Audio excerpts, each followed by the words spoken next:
It's progress check week for the orange belts and above, so orange through red belt juniors. We're about 3 to 4 weeks away from testing, and we want to make sure that everybody is on track and making the progress that's expected of them so they can work towards having a successful testing. So we're going to be doing these progress checks in class, and it looks something like this. All the orange belts, yellow, camo, green, purple, blue, brown, and red belts will receive one of these, and it's an assignment that everybody's going to complete, and this is a way for them to go home and practice the areas that are maybe a little bit weaker in their forms or areas that are needing improvement, and they can fix those little sections.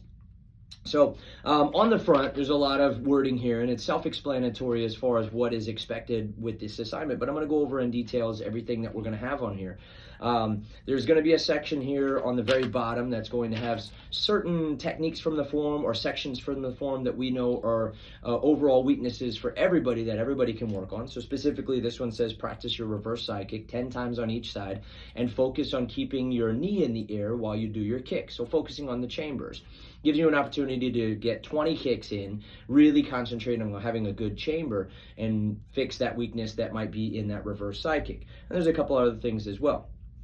On the back, we're going to watch each student individually do their forms, and we're going to highlight areas that we feel that are needing improvement. So under blocks and strikes, maybe their hand placement is not in the correct area. We're going to highlight hand placement. In kicks, maybe it's foot position. Maybe they're doing a side kick or a round kick and their foot isn't completely horizontal or sideways. So we're going to highlight that area so when the student goes home, this will take all the guesswork out of practicing. You go home, you check, okay, I'm going to practice my form. I need to work on my foot position on my kicks, okay, so I can really focus on that and strengthen up that weakness. We're also going to grade the students on their positive attitude and efforts in class as well as their focus in class. We're also going to be jotting down notes as far as whether they're on track or behind of their training sessions.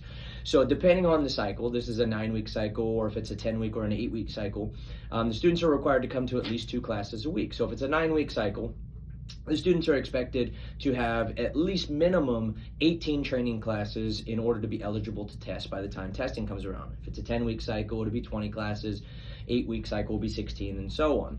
So if the students are on track and making their 2 days a week, then they'll be on track. If they're behind, then we'll write down what areas they're behind in, whether they need a private lesson or maybe just to come to an extra class to get caught up on that training. So training time is extremely important in creating that progress.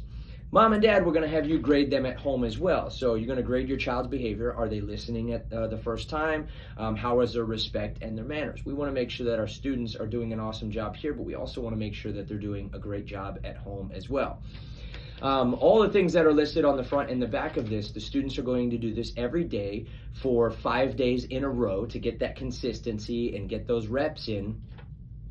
Every day they complete it, Mom and Dad are going to sign it and they're going to return this. Now, when the student returns it, we're going to check everything and make sure that they've strengthened those weaknesses. If there's any areas that still need improvement, we'll circle it or we'll make a note and we'll give it back to the students so they can go home and take another day or two to work on those areas that are still needing improvement. Everybody's going to have 2 weeks to fully complete their progress report and turn it in to earn their orange star.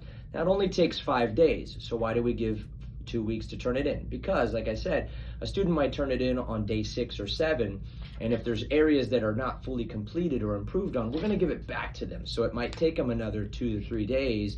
It might take them day 8, 9, 10, 11 to turn it back in and finalize those areas that need improvement. So we're going to be talking to these students as soon as they get their progress report, they should start that day, if not the very next day. Do not procrastinate on this, because if you wait 5, 6 days and then you get started and you turn it in and all of a sudden we give it back to you, now you won't have enough time to fix the mistakes that still need to be fixed and turn this in on time to earn your orange stripe. Orange belts and above, you have to complete this and return it in on time and earn your orange stripe to be eligible to graduate with honors as well. So regardless of the score that you earn at testing, if you hadn't turned this in, that puts you out of the eligibility to graduate with honors, because we want to make sure everybody's doing the top, as much training and practicing as they can. This progress check gives them that ability to do that. So again, it's progress report. We're about halfway through. We have 3 or 4 weeks left until testing. This is going to be for orange, yellow, camo, green, purple, blue, brown, red students. And we're going to be doing these in classes. We're going to be sending them home. At the very bottom, it says do not procrastinate. At the very, very, very bottom, it says do not lose this assignment. You will not receive a new one. Why not? Because this is also a discipline and a responsibility. If it is very important, as it should be, you will put it somewhere safe, like on the refrigerator or in a desk or on a drawer. You're not just going to take this and throw it up on the counter and mix it up with the junk mail to get thrown away. So we expect the students to take care of this as it was a project or an assignment from school. You put it in a folder, you put it somewhere safe, you complete it, and you turn it back in.